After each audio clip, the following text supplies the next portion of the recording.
welcome to Future Choices.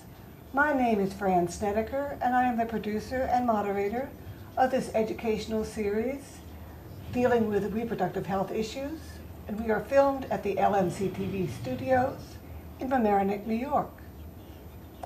I don't know about you, but I worry a lot. As parents, we all become expert worriers about our children, but the Westchester Children's Association is a far better worrier about our young people than I am. They've been at it longer than I have, since 1914, and they're better informed and more effective. For nearly 100 years now, they've been committed to ensuring that every child is healthy, safe, and prepared for life's challenges. So when I got a mailing from the Westchester Children's Association recently, alerting me that we need to extend our worries to funding for essential children's programs here in Westchester, that set my alarm bells ringing loudly. What programs are there out there that truly help our soon-to-be adults learn to make safe, healthy decisions about sexuality, about relationships, about preparing for parenthood? One program which the Westchester Children's Association touts highly is an energetic teen initiative called Healthy from Birth for Life. I'm very pleased the project director for that program is here with us today. She's going to explain to us how she helps teens make those informed decisions that are pivotal to their future well-being. Welcome to Future Choices, Michelle Gordon, and I'm delighted that you are here and that you will be introducing later on some of the participants in your team program. Yes, thank you for having me. We're glad to be here. Tell me, Michelle, right off from the beginning, I practically always stumble over the words in the name of your program, Healthy from Birth for Life. Could you explain to me what the significance of those words is? Really, what we're looking at is the fact that when you talk to people about health, many people have the concept of, oh, health, I'll worry about it when I get older. Eating healthy, I'll worry about it when I get older. Even when you're informing teens about healthy lifestyles, many of the facts that you're giving them, they already know, but they continue to sometimes live unhealthy lifestyles because they have this concept of, I'm okay until I hit a certain age. So healthy from birth for life is kind of to put an emphasis on the fact that we need to start early with making healthy lifestyles, being that a lifestyle is a learned behavior. So it's kind of just to give that emphasis to it being a long-term process to actually live healthy. So your program is what I was reading on the internet, it's a preconception program aimed at improving the likelihood of healthy births? Yes, well, we're a project of the Lower Hudson Valley Perinatal Network, which is based out of Maria Ferrari Children's Hospital. So we are a project that focuses on that preconception health side.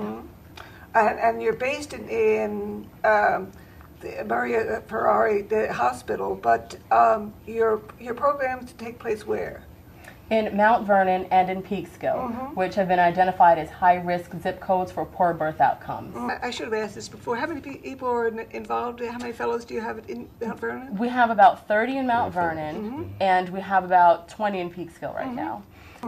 And so the angle that we kind of take is, healthier people have healthier children. Many people say, oh, but you work with teens. Are you encouraging them to have? No, we're not encouraging teens to have children. We're actually doing quite the opposite. We're trying to teach them healthy lifestyles that they can start now so that down the road, after college, after marriage, when they decide that they're ready to have children, those children can adopt those healthy lifestyles that they have adopted themselves. And how do you recruit the participants in the program? Well, we are a part of advisory groups in both locations, but I'd say the best way that we actually get youth in is word of mouth from the youth that are already in the program. And over the past year that I've been working with the program, I have seen it grown tremendously in both areas. Now, you've been with the program for a year, but did the program predate you? Yes, the program was actually started in 2006, and it was targeted because Westchester Department of Health looked at different areas in Westchester County and where the highest risk was for poor birth outcomes. And we found that we found that Mount Vernon and Peekskill both had not only high rates compared to New York State's rates, but also compared to the country's rates. Wow. And so that's how those areas were targeted. And they, and actually James will tell you a little more about it in a bit. He was actually here in the beginning when they started, but they took surveys, 200 surveys in Mount Vernon and 200 in Peekskill, so a total of 400. And they asked youth questions, 13 to 21-year-olds primarily, questions like, you know, what do you know about prenatal care? What do you know about prenatal health?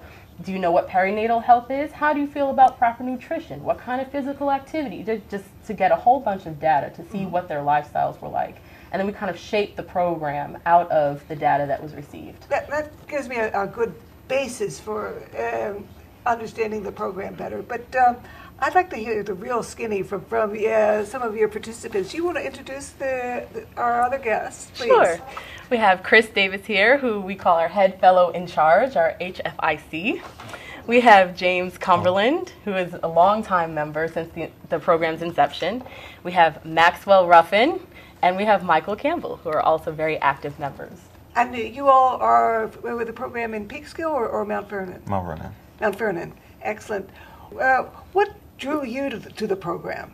Why did you decide to participate in Healthy Birth for Life?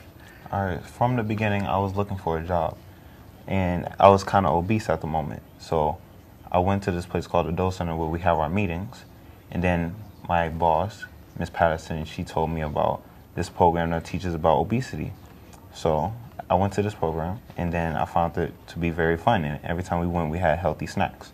So as I gained information from this, I applied it to my life, which I had ended up losing weight. And then I ended up applying it to my mom's life and helping her lose weight because she has diabetes. And then we want to keep her sugar down. And that's how long have you been involved in the program? 5 years. 5 years. What could you as well?